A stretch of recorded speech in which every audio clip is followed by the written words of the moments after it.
ஜென்ம பந்தம் மனைவி என்பது. இதில் நீ வேறு நான் வேறு யார் சொன்னது?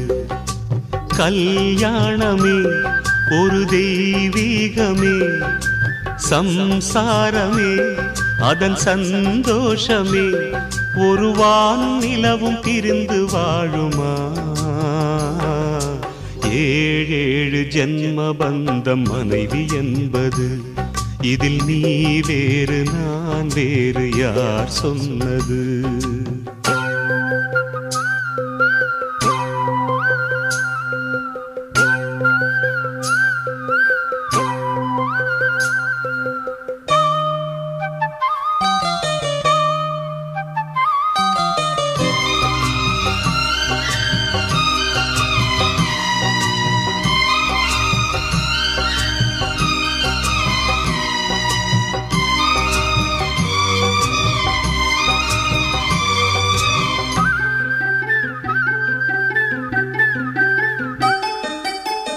வெத்திலையில் பாக்கு வச்சு 10 பேரை சாட்சி வச்சு, தித்திக்கிற ஆசைக்கெல்லாம் தேதி ஒண்ணு உருவாச்சு.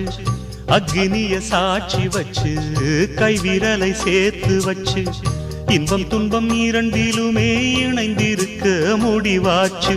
பள்ளியறை பள்ளியிலே படிக்கும் இன்ப வேதம், பிள்ளைமணி செல்வங்களே அன்னை தந்தை கீதம். இது பழங்கால பாதை, ஒரு சுக வாழ்வின் கீதை. ஏழேழு ஜென்ம பந்தம் மனைவி என்பது.